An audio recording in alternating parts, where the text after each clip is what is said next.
সংসদ নির্বাচন ও গণভোট নিয়ে কোনো নিরাপত্তা ঝুঁকি নেই বললেন স্বরাষ্ট্র উপদেষ্টা।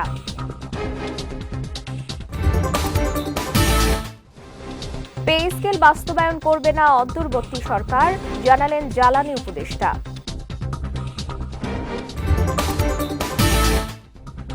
এবং বিএনপি কখনোই দুর্নীতিকে প্রশ্রয় দেয়নি, মন্তব্য তারেক রহমানের।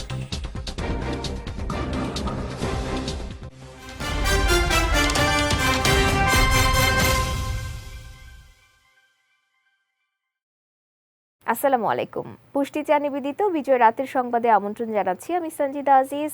শুনছিলেন শিরোনাম, এবারে বিস্তারিত। আসন্ন ত্রয়োদশ জাতীয় সংসদ নির্বাচন ও গণভোট নিয়ে কোনো ধরনের নিরাপত্তা ঝুঁকি নেই বলে জানিয়েছেন স্বরাষ্ট্র উপদেষ্টা জাহাঙ্গীর আলম চৌধুরী। আজ সচিবালয়ে আইন শৃঙ্খলা সংক্রান্ত কোর কমিটির বৈঠক শেষে সাংবাদিকদের ব্রিফকালে তিনি একথা জানান। বলেন, নির্বাচন ঘিরে এখন পর্যন্ত বড় কোনো নিরাপত্তার ঝুঁকি নেই। দেশের আইন শৃঙ্খলা পরিস্থিতি স্বাভাবিক রয়েছে এবং উৎসবমুখর পরিবেশে ভোট সম্পন্ন করতে সরকার সব ধরনের প্রস্তুতি গ্রহণ করেছে। স্বরাষ্ট্র উপদেষ্টা আরও বলেন, আইন শৃঙ্খলা বাহিনীর সদস্যদের সম্পূর্ণ নিরপেক্ষভাবে দায়িত্ব পালন করার নির্দেশ দেওয়া হয়েছে। দায়িত্ব পালনে কোনো ধরনের আর্থিক সুবিধা গ্রহণ করা যাবে না। কেউ যদি আর্থিক লেনদেনের সঙ্গে জড়িত হয় তবে তার বিরুদ্ধে কঠোর ব্যবস্থা নেওয়া হবে বলেও হুঁশিয়ারি দেন তিনি। আসন্ন জাতীয় সংসদ নির্বাচনে আইন শৃঙ্খলা বাহিনীকে মানবিক মূল্যবোধ এবং সততা, নৈতিকতা, দক্ষতা এবং বিচক্ষণতা ও পেশাদারিত্ব এবং মানবিকতা ও সেবাধর্মী মনোভাব নিয়ে কাজ করার নির্দেশনা দেওয়া হয়েছে। দেশপ্রেমের মহান ব্রত নিয়ে জননিরাপত্তা ও শৃঙ্খলা বজায় রাখতে সর্বোচ্চ ত্যাগ স্বীকার করতে হবে। সরকারি কর্মকর্তা হিসাবে শতভাগ নিরপেক্ষতার সঙ্গে দায়িত্ব পালন করতে হবে। এটা আমি আপনাদেরও অনুরোধ করব। তারা যেন কোনো প্রার্থী বা এজেন্টের নিকট থেকে কোনো প্রকার অনৈতিক বা অবৈধ আর্থিক সুবিধা গ্রহণ না করে, এমনকি দায়িত্ব পালনকালে তাদের কোনো প্রতিনিধির নিকট থেকে কোনো খাবারও যেন না গ্রহণ করে সেই বিষয়ে নির্দেশনা দেওয়া হয়েছে। ভোটকেন্দ্রে কোনো প্রকার অনিয়ম বা বিশৃঙ্খলা সৃষ্টি হলে রিটার্নিং অফিসার, সহকারী রিটার্নিং অফিসার, প্রিজাইডিং অফিসারের পরামর্শ মোতাবেক আইন শৃঙ্খলা বাহিনীকে তা শক্ত হাতে দমন করতে হবে। অন্তর্বর্তীকালীন সরকার পে স্কেল বাস্তবায়ন করবে না বলে জানিয়েছেন বিদ্যুৎ, জ্বালানি ও খনিজ সম্পদ মন্ত্রণালয়ের উপদেষ্টা মোহাম্মদ ফাউজুল কবির খান। আজ সচিবালয়ে সরকারি ক্রয় সংক্রান্ত উপদেষ্টা পরিষদ কমিটির সভা শেষে সাংবাদিকদের সঙ্গে আলাপকালেই তিনি এই কথা জানান। বলেন, সরকারি কর্মকর্তা কর্মচারীদের বেতন বাড়ানো নিয়ে পে কমিশনের প্রতিবেদনটাই শুধু জমা দেওয়া হয়েছে। পে স্কেল বাস্তবায়ন করবে না অন্তর্বর্তী সরকার। নির্বাচিত সরকার চাইলে এই পে স্কেল বাস্তবায়ন বা বাতিল যে কোনোটাই করতে পারবে। উপদেষ্টা আরও বলেন, বেতন বাড়ানো নিয়ে সরকারি কর্মকর্তা কর্মচারীদের ক্ষোভ ছিল। নির্বাচিত সরকার যাতে সেই ক্ষোভের মুখে না পড়ে সেজন্য অন্তর্বর্তী সরকার পে কমিশন গঠন করেছে। আপনারা জানেন যে গত অনেক বছর ধরে, প্রায় 10-15 বছর, 10-12 বছর ধরে, 13 বছর ধরে সরকারি কর্মচারীদের স্বভাবত একটা দাবি ছিল যে একটা পে কমিশন করার আর কি। নর্মালি এটা 5 বছর পর অন্তর অন্তর এটা করার কথা। তো সেই পে কমিশন করা হয়েছে, পে কমিশনের রিপোর্টটাই শুধু দেওয়া হয়েছে। এটার কিন্তু বাস্তবায়নের কোনো সিদ্ধান্ত এখন হয় নাই। তো সুতরাং এই অন্তর্বর্তী সরকার যেহেতু আর মাত্র 15 দিন আছে, এখন আমরা এই ব্যাপারে কোনো পদক্ষেপ গ্রহণ করতে চাই। বাস্তবায়ন করার সময়টা কোথায়, যে এখন তো কোনো একটা কমিটি করা হয়েছে এবং কমিটি সেটা এক্সামিন করবে, কমিটি সেটা সুপারিশ করবে। পরবর্তী সরকার তো is free to do anything. কারণ আমরা যেরকম, এই সরকার যেরকম একটা নিজস্ব সিদ্ধান্ত গ্রহণ করতে পারে, পরবর্তী সরকার তো একইভাবে ক্ষমতা প্রাপ্ত, ওরা তো যে কোনো ইয়ে করতে পারে। এখন থেকে ড্রাইভিং লাইসেন্স পেতে হলে 60 ঘন্টার প্রশিক্ষণ বাধ্যতামূলক। কোনো গাড়ি চালক প্রশিক্ষণ নিলে সরকার তাকে ভাতা দেবে, এই কথা জানিয়েছেন সড়ক পরিবহন ও সেতু মন্ত্রণালয়ের উপদেষ্টা মোহাম্মদ ফাউজুল কবির খান। সকালে রাজধানীর তেজগাঁও বিআরটিসি প্রশিক্ষণ ইনস্টিটিউটে গাড়ি চালকদের শব্দ দূষণ প্রতিরোধ বিষয়ক এক প্রশিক্ষণ অনুষ্ঠানে এ তথ্য জানান তিনি। বলেন, ড্রাইভিং লাইসেন্সে আর কোনো কমিটি থাকবে না। যারাই পরীক্ষায় উত্তীর্ণ হবে তারাই লাইসেন্স পাবে। আমলাতন্ত্র সবাইকে পিছিয়ে নিয়ে যাচ্ছে বলেও মন্তব্য করেন সড়ক উপদেষ্টা। একই অনুষ্ঠানে পরিবেশ উপদেষ্টা সৈয়দা রিজওয়ানা হাসান শব্দ দূষণ বিষয়ে সচেতন থাকতে গাড়ি চালকদের প্রতি অনুরোধ জানান। এখন আপনাকে ড্রাইভিং লাইসেন্স পেতে হলে 60 ঘন্টার প্রশিক্ষণ বাধ্যতামূলক হবে, এবং এই যে 60 ঘন্টার প্রশিক্ষণ বাধ্যতামূলক, সেখানে আপনাকে গাড়ি চালানো শেখানো হবে। আমরা ইভেন ড্রাইভারদেরকে যারা প্রশিক্ষণ গ্রহণ করবেন তাদেরকে আমরা টাকাও দেব, অ্যালাউন্স দেওয়া হবে, এবং ড্রাইভারের ফিটনেস, ফিজিক্যাল ফিটনেস দেখা হবে, এবং হচ্ছে যে ড্রাইভারের যে দৃষ্টিশক্তি দেখা হবে, এবং ওই যে যেটা বলে যে ডোপ টেস্ট সেগুলো হবে। কিন্তু ওই যে কমিটি আর লাগবে না। আপনি যদি এগুলোতে উত্তীর্ণ হন তাহলে আপনি you will become automatically eligible for licence. Driving টেস্টে যারা পাস করবেন, সব কিছু হবেন, তারা এটা পেয়ে যাবেন। চালকদেরকে জানাবেন যে তাদের আসলে দায়িত্বশীলভাবে কেমন করে গাড়ি চালাতে হবে। যখন হর্ন বাজানো বন্ধ করবেন তখন গাড়ির গতিও কমে আসবে, দুর্ঘটনাও কমে যাবে। এটা কোনো বিরক্তের জায়গা না তো যে আর কোনো জায়গায় ক্ষমতা দেখাইতে পারি না, গাড়িতে উঠেই হর্ন বাজানো শুরু করব। এটার জন্য মানুষের তো কষ্ট হয়, মানুষের কষ্ট হয় এমন কাজ যেন আমরা না করি। বিএনপি কখনোই দুর্নীতিকে প্রশ্রয় দেয়নি বলে মন্তব্য করেছেন বিএনপি চেয়ারম্যান তারেক রহমান। বিকেলে ময়মনসিংহ জেলা সার্কিট হাউস মাঠে নির্বাচনী সমাবেশে দেয়া বক্তৃতায় তিনি এ মন্তব্য করেন। সমাবেশে জামায়াতকে ইঙ্গিত করে তারেক রহমান বলেন, বিএনপি সরকারের দুর্নীতি নিয়ে তারা এত সোচ্চার, অথচ 2001 থেকে 6 পর্যন্ত বিএনপি সরকারে তো তাদেরও 2 জন সদস্য ছিল। বিএনপি যদি তখন দুর্নীতিতে চ্যাম্পিয়নই হয় তাহলে তারা কেন পদত্যাগ করেনি? কারণ তারা জানতো খালেদা জিয়া দুর্নীতির বিরুদ্ধে আপোষ করেনি, তিনি দুর্নীতি কমাতে উদ্যোগ নিয়েছিলেন। এ সময় বিএনপি চেয়ারম্যান অভিযোগ করে বলেন, অনেক দল আছে যারা জনসভায় এসে বাকিদের নিয়ে সমালোচনা করে, কিন্তু রাজনৈতিক দল সমালোচনা করলে জনগণের উন্নয়ন হয় না। বিএনপি ছাড়া কারোরই দেশ নিয়ে পরিকল্পনা নেই বলেও দাবি করেন তিনি। 12 ফেব্রুয়ারি নির্বাচনে যথারীতি ধানের শীষে ভোট দেওয়ার আহ্বান জানিয়ে বিএনপি চেয়ারম্যান বলেন, ভোটের হিসাব কড়াই গণ্ডায় বুঝে নিতে হবে, কেউ যাতে ভোট লুটপাট করতে না পারে পাহারা দিতে হবে। বিএনপি তাদের বক্তব্য যে দুর্নীতিতে বলে চ্যাম্পিয়ন ছিল। তা আমার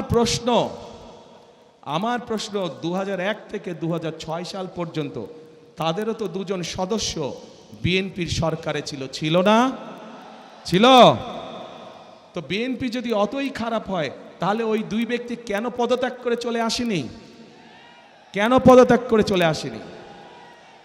এই জন্য পদত্যাগ করে তারা আসেনি, তারা সরকারে ছিল এবং তারা ভালো করেই জানতো যে খালেদা জিয়া কঠোর হস্তে দুর্নীতি দমন করছে, এবং যেই দলটি এখন এই কথা বলছে তাদের যেই 2 সদস্য বিএনপি সরকারের অংশ ছিল, তারা ভালো করেই জানতেন যে খালেদা জিয়া দুর্নীতিকে প্রশ্রয় দেয় না।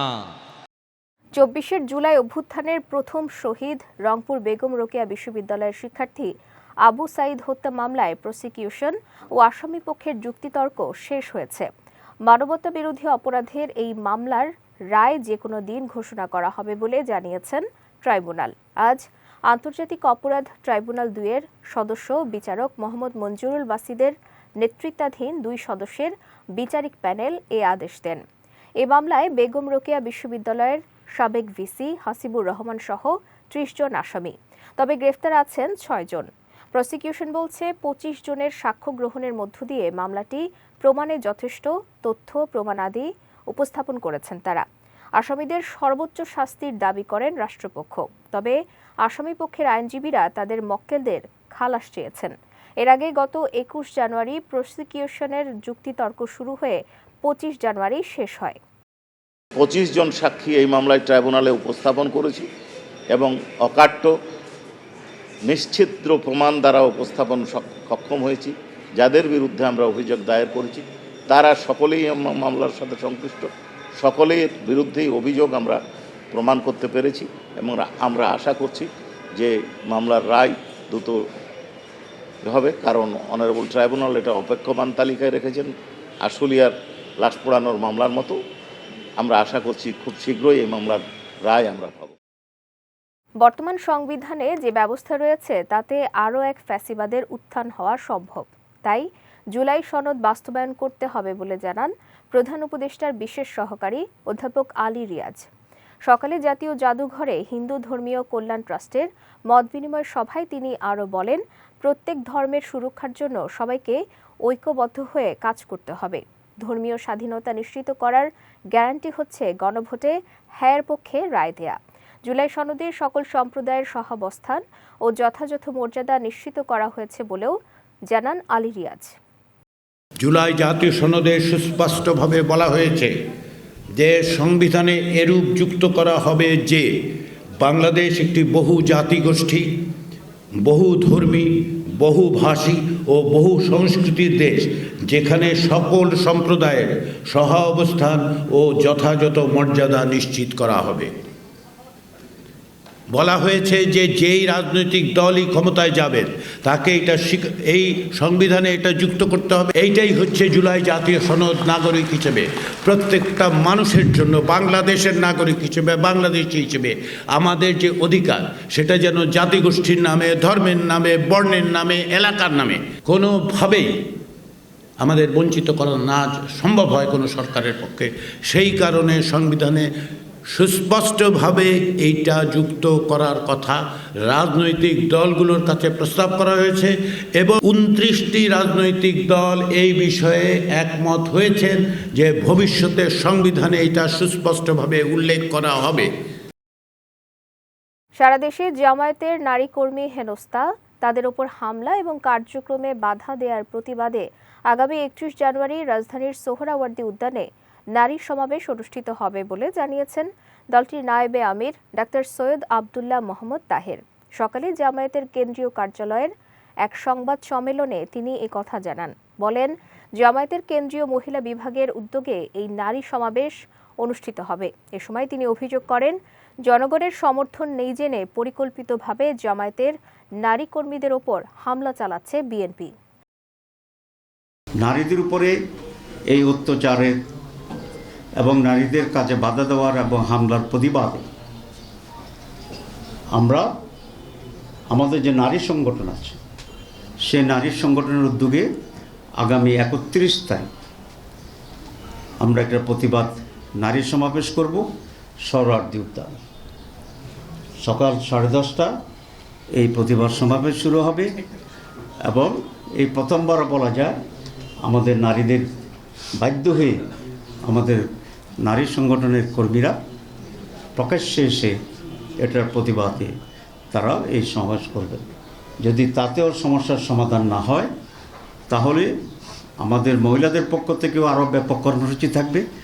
আর 10 দলীয় 11 দলীয় যে জোট আছে, এই জোটের পক্ষ থেকেও আমরা মাঠে বড় ধরনের কর্মসূচি দিতে আমরা বাধ্য হব। এবার পুষ্টি চিনিগুড়া চাল নিবেদিত জেলা সংবাদ।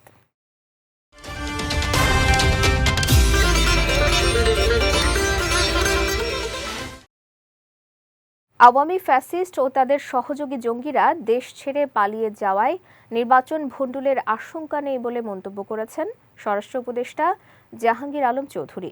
সকালে গাজীপুরের কাশিমপুর কেন্দ্রীয় কারাগারের প্যারেড গ্রাউন্ডে 63তম ব্যাচ নারী কারারক্ষীদের বুনিয়াদী প্রশিক্ষণ কোর্সের সমাপনী কুচকাওয়াজে প্রধান অতিথির বক্তব্য শেষে সাংবাদিকদের প্রশ্নের জবাবে তিনি এ মন্তব্য করেন।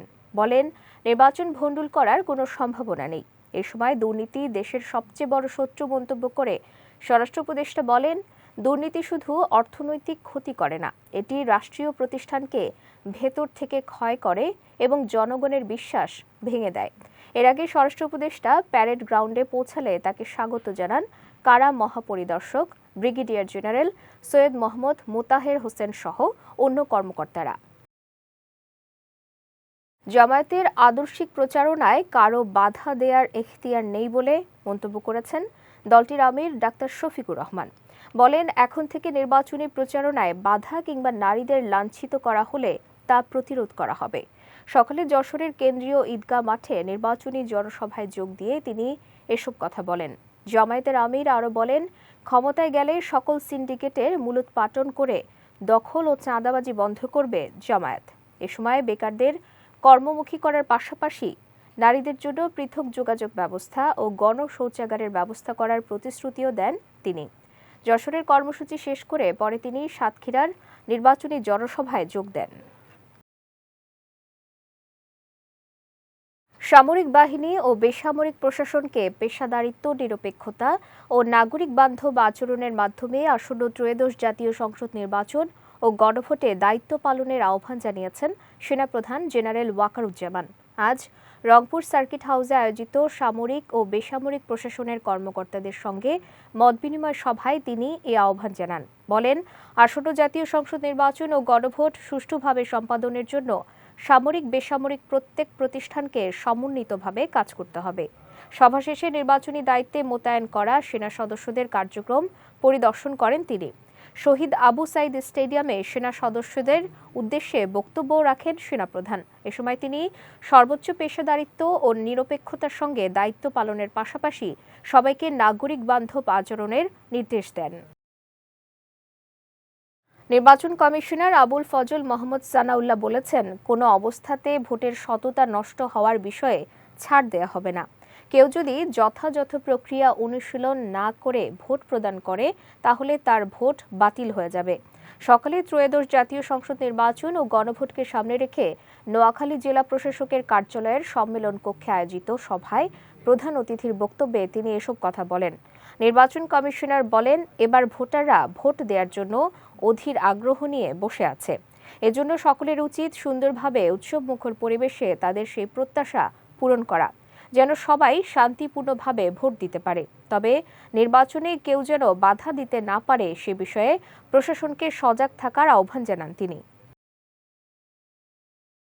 আগামী জাতীয় সংসদ নির্বাচনে শাপলা কলি প্রতীকে এবং গণভোটে হ্যাঁ ভোট দেওয়ার আহ্বান জানিয়েছেন এনসিপির দক্ষিণাঞ্চলের মুখ্য সংগঠক ও কুমিল্লা ৪ আসনে 10 দলীয় জোটের প্রার্থী হাসনাত আব্দুল্লাহ। আজ দেবিদ্বার উপজেলার সুবিল ইউনিয়নের ওয়াহেদপুর ঘোষাই বাড়ি মাঠে আয়োজিত উঠান বৈঠকে তিনি এ আহ্বান জানান। বলেন, গণভোটে না ভোট দেয়া মানে গোলামিকে বরণ করে নেয়া। এ সময় একটি দল গণভোটে হ্যাঁ ভোট দিলে সংবিধানে বিসমিল্লাহ থাকবে না বলে অপপ্রচার চালাচ্ছে বলেও অভিযোগ করেন তিনি। সুবিল ইউনিয়ন জামায়াতের আমির মাওলানা তাজুল ইসলামের সভাপতিত্বে বৈঠকে আরও বক্তব্য রাখেন কুমিল্লা উত্তর জেলা জামায়াতের সেক্রেটারি সাইফুল ইসলাম শহীদ, দেবিদ্বার উপজেলা জামায়াতের আমির অধ্যাপক মোহাম্মদ শহীদুল ইসলাম সহ অন্যান্যরা। যাচ্ছি পুষ্টি ড্রিঙ্কিং ওয়াটার নিবেদিত খেলা সংবাদে।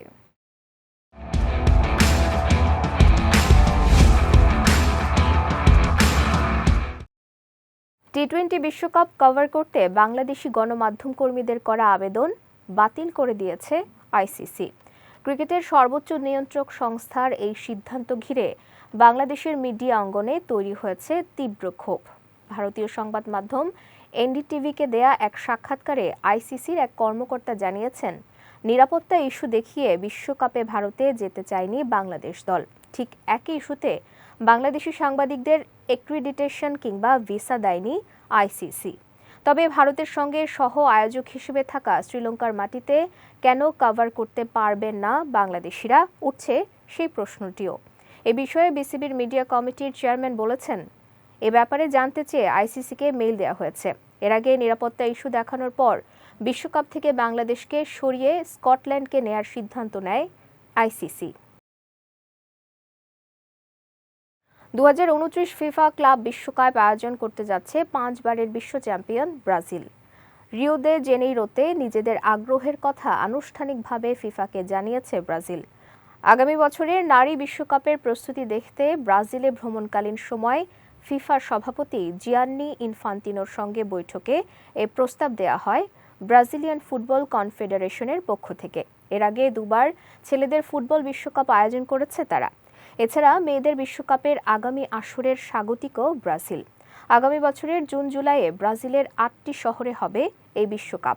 এর ফাঁকেই ক্লাব বিশ্বকাপ আয়োজন নিয়ে আলোচনা করেছে দুই পক্ষ।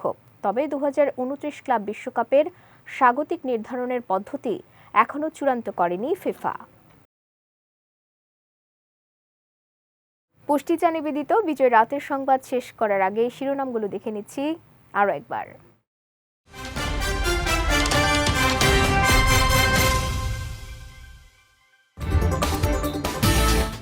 সংসদ নির্বাচন ও গণভোট নিয়ে কোনো নিরাপত্তা ঝুঁকি নেই বললেন স্বরাষ্ট্র উপদেষ্টা।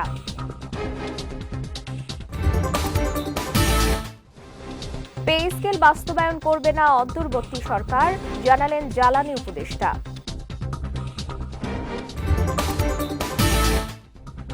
এবং বিএনপি কখনোই দুর্নীতিকে প্রশ্রয় দেয়নি, মন্তব্য তারেক রহমানের।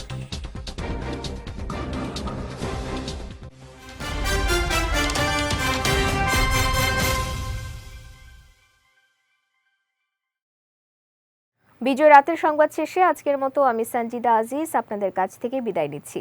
আগামীকাল একই সময়ে নতুন সব খবর দেখতে চোখ রাখুন বিজয় টিভিতে। এছাড়াও আজকের বিজয় রাতের সংবাদের ভিডিও দেখতে পারেন আমাদের ইউটিউব এবং ফেসবুক পেজে। আমাদের ইউটিউব হলো youtube.com/bijaytvofficial এবং আমাদের ফেসবুক পেজ হলো facebook.com/bijaytvlimited। এতক্ষণ সঙ্গে থাকার জন্য ধন্যবাদ সবাইকে।